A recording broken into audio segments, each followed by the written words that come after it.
here to talk about leadership. In the context of sustainability, why is leadership so important? Well, I suppose when you consider the sheer scale and the enormity of the challenges that we look at in the context of sustainability, it's very evident very quickly that what we really are going to need to do is to drive profound change.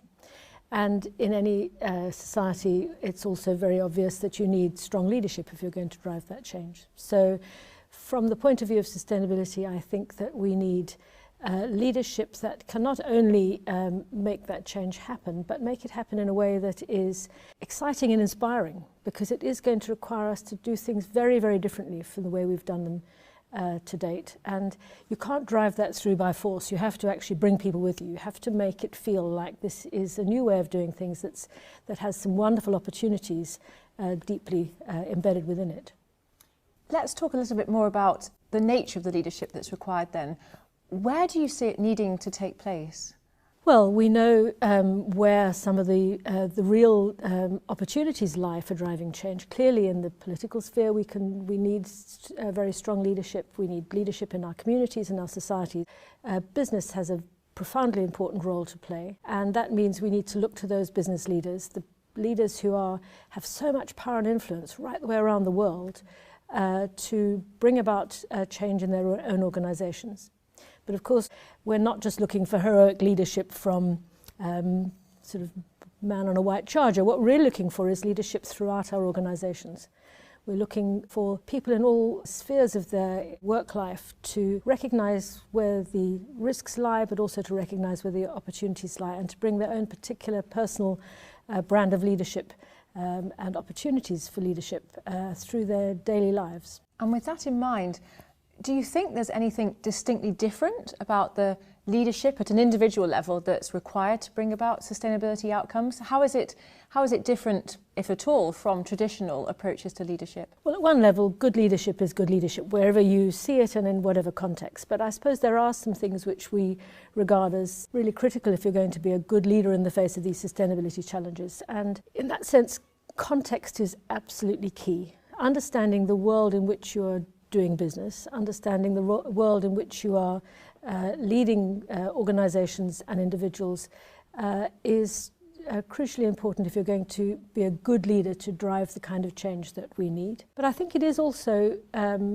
important to recognize that some of the qualities of leadership that are going to be required require quite a lot of, certainly require vision. You really need to be able to envisage another way of doing things, another more prosperous and profitable world that also takes into account the natural environment and social justice in societies all around the world. So a powerful vision of what an alternative future might look like. And I suppose that will require quite a lot of courage. We think that being able to articulate that, sometimes against the sort of the dominant worldview, means people who are going to take that on often have to be willing to perhaps go against the grain.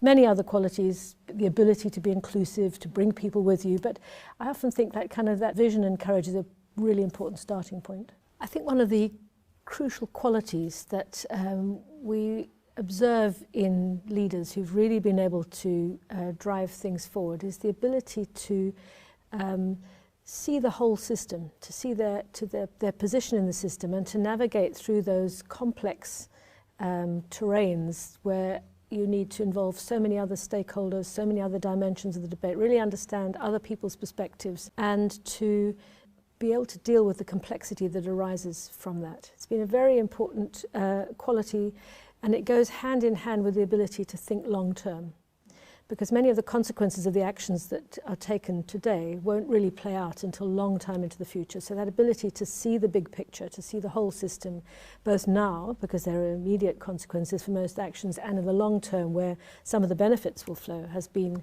a hallmark of some of the best leaders that I have seen out there. I think what's exciting now is to see just how many businesses, large and small, all around the world, are seeing an opportunity for adopting sustainability principles as a core driver for a different kind of business.